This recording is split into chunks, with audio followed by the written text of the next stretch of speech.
I've known Christian for a long time. He's also a comic. We've done a bunch of shows together. We did each other's podcast, and that day was like the first time I went to like Alexis's apartment, and we played FIFA.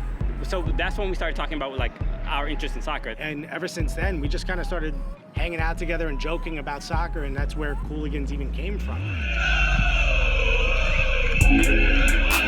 Born and raised in Newark, New Jersey. I'm from the North Ward, which Newark is broken up into different wards because it was like just the downtown, and then they took over different neighborhoods way back in the day. I was born in Elmhurst Hospital in Queens, and then the majority of my life has been in Brooklyn, New York. Like, I grew up in a neighborhood that was very much Dominican, Puerto Rican. Myself, I'm Cuban. A lot of Trinidadians, a lot of Brazilians, a lot of Portuguese, so soccer was also a big part of the community. I have immigrant parents from the Dominican Republic. Soccer was never a conversation.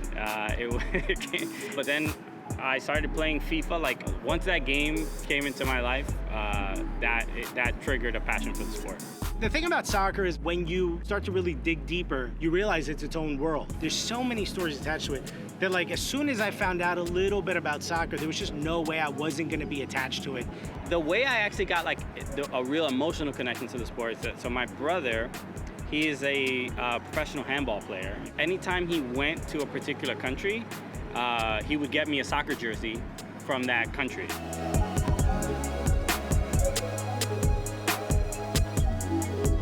Comedy was something that I've always loved. I kind of knew I was funny. It was the way I kind of got out of sticky situations growing up in a city like Newark. Like, I was able to be everybody's friend because I was funny. I was always a really small, skinny kid, so I was like, oh, let me develop a sense of humor, and it sort of, organically happened. I became a manager at a very young age. I was working my way up the corporate ladder really quickly. I was getting paid a ton of money. I was kind of like in this zone of like, I'm doing everything I'm supposed to be doing. I hated it. I hate to say it, but luckily, I got laid off, and it was a real moment of reckoning. My wife's like, dude, you got 18 months, go do what you've always wanted to do, just make it happen, just don't leave us without a place to live. And the next day I went to an open mic, and I never looked back. This next comedian you probably know as one of the Cooligans. So when I said my wife's Italian, she thought I meant Italy. I didn't, I meant New Jersey. It took a long time for me to finally have the courage to actually do it. Once I did my first show, I was like, I'm gonna do this forever. My parents, I have immigrant parents. My mom was Dominican and my dad was a Care Bear.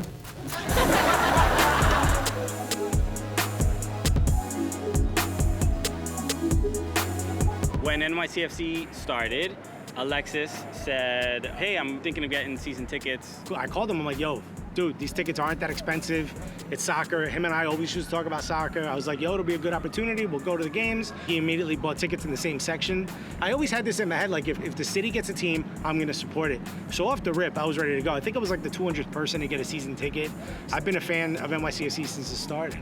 And then there was something about the idea of like, I'm gonna be a season ticket holder. Like, I didn't know what I was kind of getting myself into.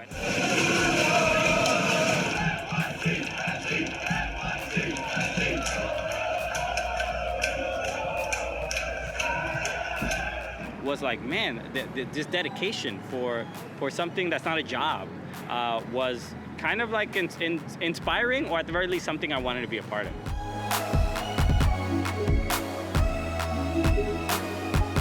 I realized this is the guy I should have been doing the podcast with. We were just joking in section 238, and I was like, no, there's people around. It's like, I remember one game, someone's like, yo, come stand next to these guys, they're really funny. As soon as I heard that, I was like, this is the guy. The tough part in comedy is that everybody has ideas, but they never follow through. And I'm the opposite. I have no ideas, but I can do work, right?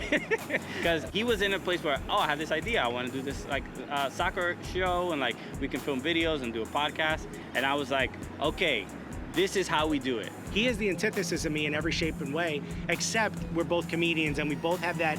There's something that happens in a comedian's brain when someone says something funny, our brain starts to think of something funnier. The pickleball there, it just cuts through all of that salt and fat. And it makes your mouth go, hey, do it again. Right? I couldn't describe it any better. It is literally saying, Papi, give me more. You see athletes on Jimmy Fallon's show and Jimmy Kimmel's show all the time. There's no reason why there can't be a comedy show like that for soccer players. Come to us for, these are two guys I hang out with and we're watching the game and we're riffing. These are two guys at the bar joking about everything and they're hilarious and they got great stories. That's where you come to us for, is for a little levity. Real excited, are you having fun? This is insane! And then we would go to games and people would be like, Cooligans! We're like, oh my God. You know, people know who we are. Cooligans podcast, episode number 1. Hey, we did it. What? We actually started. Everybody, thank you so much for listening to the podcast. Oh my God, the podcast is also a television show now. What? It's insane. What's that say on the front? It says FUBO TV. Does it really? It does. If I'm gonna be completely honest, when the TV deal came, the first thing I did was hug Christian. I don't think he wanted it. You know what I mean? He was like, please get off me. And I think at the moment, like, you sort of don't realize the gravity of it. You know, I was working in IT, I quit my job, and it felt like, was that the wrong decision for a long time? Because I was just like kind of scraping by. And then for that decision to like finally make sense that really was the best part of it. We're going to pause this to hug. There it is. We were strangers in this American soccer space, and people are like, all right, y'all are cool. Like, I'll listen to you. I whether it's you're making a joke or caring about like our soccer opinion. When I got laid off, I lost everything, my identity, my way of making money. In that moment, it's that in that struggle that you sort of learn who you really are and what you really have and who the people are that are really gonna ride with you.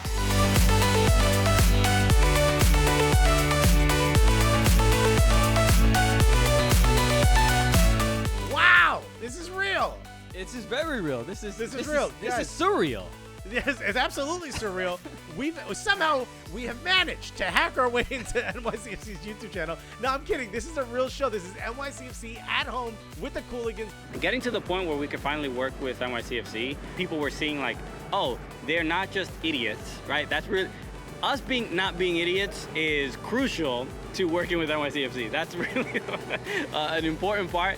I think at that moment, it sort of came full circle for us. That was the moment where I sat back and I said to Christian, like, damn, like, if we're gonna write a book about the beginning of you know, Cooligans, it ends there and a different one starts now.